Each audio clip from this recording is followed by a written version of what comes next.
Hey guys, happy day 2 of Vlogmas. I am currently at the orthodontist about to get my retainer check. Y'all, look at me. Whose child? Oh my, but look at the transformation. Look at it. This video specifically is going to be explaining how to book an all-inclusive trip. Whether you want to use a travel agent or if you want to attempt to do it all by yourself, this video will help you. I am about to give you all of the different things you need to keep in mind when you're trying to make a girls trip, or you want to, it doesn't even have to be all girls if your guys are coming too, regardless. You want to do an all-inclusive trip to an all-inclusive resort, these are the things you need to consider. Okay, let's do it. Ooh, it's a vibe. We can explore these caves. Hit the beach midday, watch the sun go down, in the morning go riding waves. Splash. Where the sun hits skin, melanin are perfect. Welcome to my channel. If you are new here, I'm Jania. I call myself a travel enthusiast. I'm a travel agent, but I am like ecstatic. I go crazy for travel, okay? So I call myself a travel enthusiast, but you can call me Jania. I specialize in all-inclusive travel. So this will be a little geared more towards people who want to take an all-inclusive trip.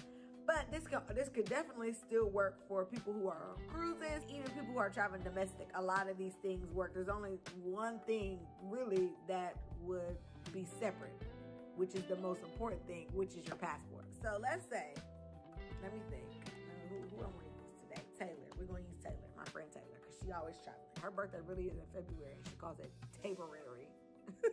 They're going to Paris today. I can't make it. Anyways, that's besides the fact. So Taylor wants to go somewhere for her birthday, okay? She like, I'm trying to turn up. I want to take my girls with me. These are the things that she needs to consider.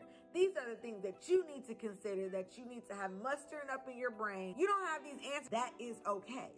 Number one thing is your passport.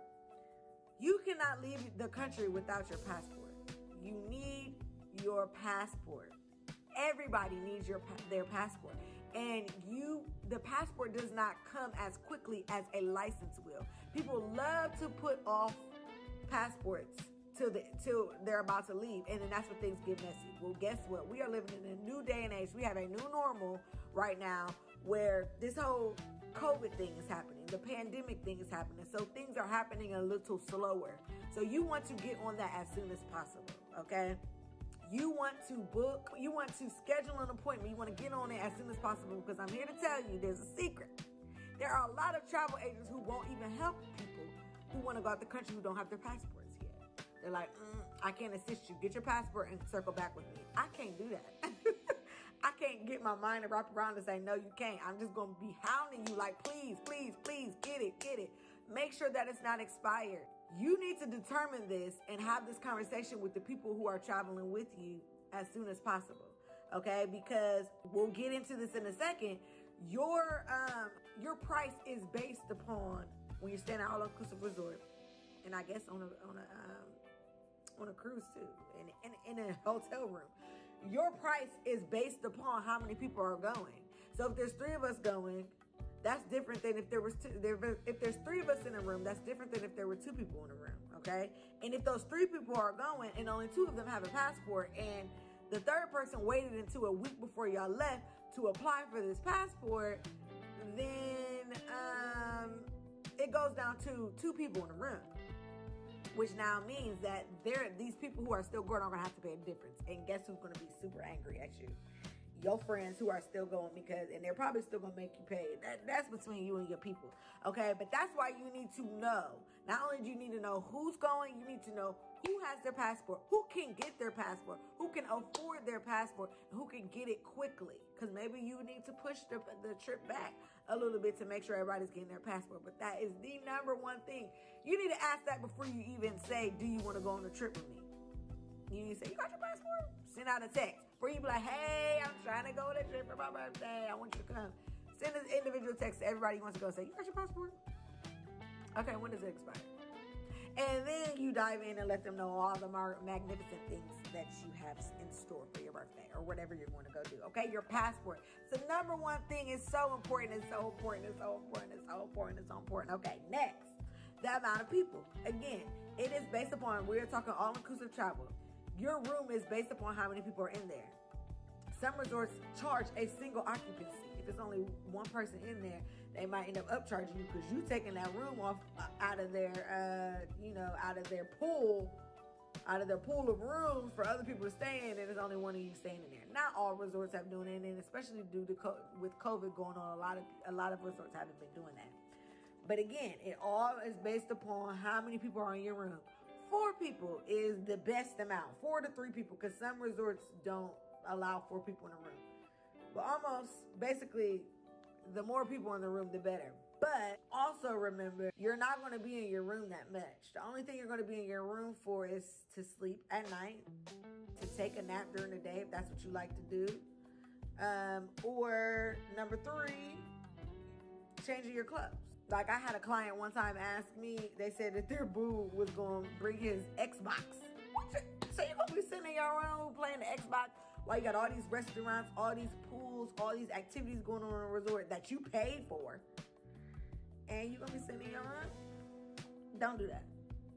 Don't do that. Your dates, 5 days is what I suggest to stay on an all-inclusive resort, is 5 days, okay? Your first day, I should have started off with this. This is a note that I want to throw in here. There are no all-inclusive resorts in the U.S., okay?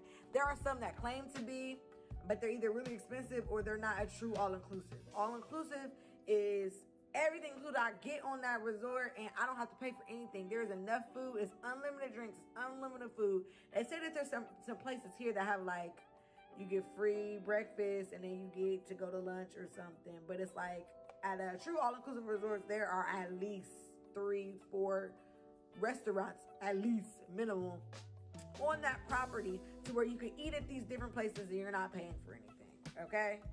What was I saying? Oh, the dates. 5 days. So we're going to Jamaica, okay?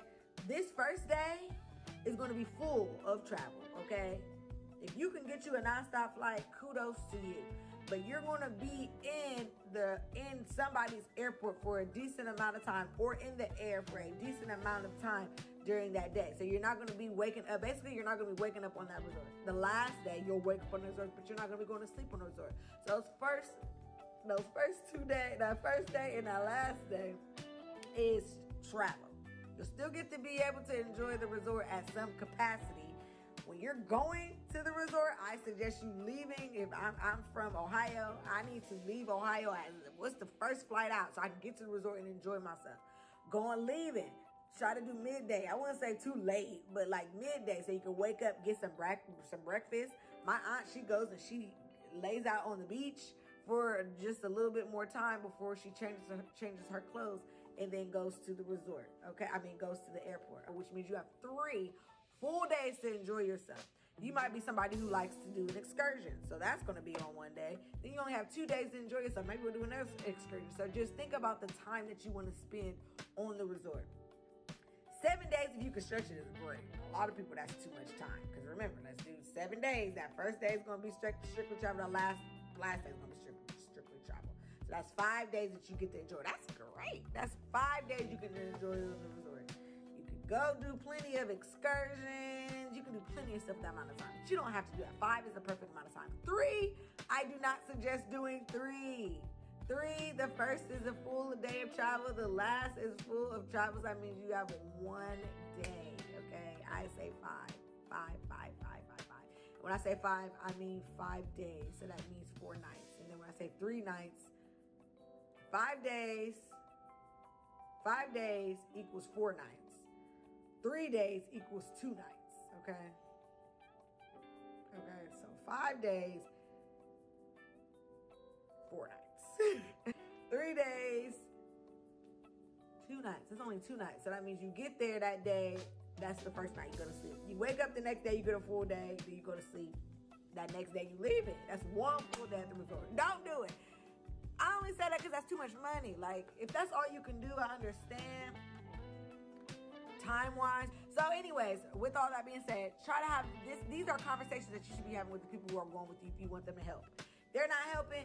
These are conversations you need to be having with yourself to get ready, okay? Next, choose your destination. This is the last thing you need to know, because you don't technically need to know that. But again, we're talking all-inclusive travel. So we got the Caribbean, we got parts of Mexico, Tulum and Cancun, and then you have parts of South America. Okay? So those are the destinations when we're talking all-inclusive travel. Then we got cruises. We got cruises all over the world. And then, of course, you can do domestic. Just have an idea of where you want to go. Okay? Okay. Next, the vibe. What type of vibe are we going for, okay? Are we turn up? Turning up? Or are we more chill?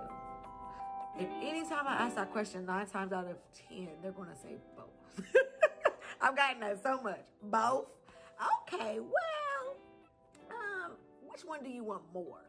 Because a lot when it comes to all-inclusive, there will be a turn-up resort. The more turn-up it is, the less luxury it is. So maybe that's what I should start asking people. Do you want luxury or do you want turn-up? And which one are you leaning more to? Ain't nothing wrong with the turn-up resorts, okay? Those I go to for the vibes. We're going to go kick it. We're going to have fun. Then you have luxury, the ones that are more beautiful, the ones that are more, let me know if y'all want me to make a video on that, because I definitely can. The ones that are more luxury, the ones that are more chill and relaxed, a lot of those are for couples. So I would put resorts in 3 different categories. I would, is it stopping? Somebody calling me. I will put them in 3 different categories. I will have family friendly, then I will have turn up, and then I will have luxury. And that's in regards to adult travel, if that makes sense. But again, I can make a whole separate video on that if y'all would like. So that's just the vibe. That can go for cruises. There's now an adult only cruise, the first ever adult only cruise. So cool. That one obviously would only be for adults. So what type of vibe are you going for? What type of expectations are you making? Okay, in regards to where you want to stay, in regards to the destination, if you don't know, these are all things that again are going to help put it all together. Okay, when do you want to have it booked by? Because 9 times out of 10, your money is going to be due about a month before, about a month-ish before. So if you're saying I want to go somewhere for my birthday in February, your money's probably going to be due January. And right now I'm recording this video. Tomorrow's December 1st, which means your money is due next month. Are we able to swing this? And speaking of money, I don't like to use the word budget. How much are you willing to spend on your perfect vacation? We are talking all-inclusive travel. We have to remember that it is flight. You don't have to have flight when you're doing an all-inclusive package, but it just makes it all easier. Your room, your transportation to and from, unlimited drinks, unlimited food, not the spa. Spa don't be included. If you want to do the spa, put some money aside for that. But all of this is lumped together for one big old package, okay? So put it in your brain. How much do you want to be spending per person? Okay, we're going, my birthday's in February with flight and everything included, because the only thing outside of this package you would be paying for, like I said, the spa, souvenirs. If you leave off of the resort, that will be included. If you're going to like Jamaica and there are herbs that you would like to buy on the beach or outside of the resort, stuff like that obviously is not included. So this isn't like, oh, we're going to Atlanta, how much do we want to spend? Obviously in Atlanta, you're going to need a nice amount of spending money. Going on an all-inclusive resort, you're not going to need that much money, okay? So that is, that's everything that I have. And again, you don't have to have the answers to all of these. These are just questions and things that should get your mind going to help you have the perfect vacation, okay? So this is actually my first time doing Vlogmas. I have so many different things. Vlogmas is supposed to be 25 videos, but I wrote down like 28 topics that I know that I would like to share with you. I'm excited. Of course, if you would like to be an enthusiast, I call myself a travel enthusiast again. So if you would like to become a travel enthusiast, let me know. Anything you need, I'm here for you. Let me be your cheerleader, okay? So hopefully you'll be able to understand what's truly going on when you go into an all-inclusive resort, okay? All that being said, thank you for watching, and I'll see you next time. When it's time to leave and you packing up, man, you return home in good spirits. Destination Coco.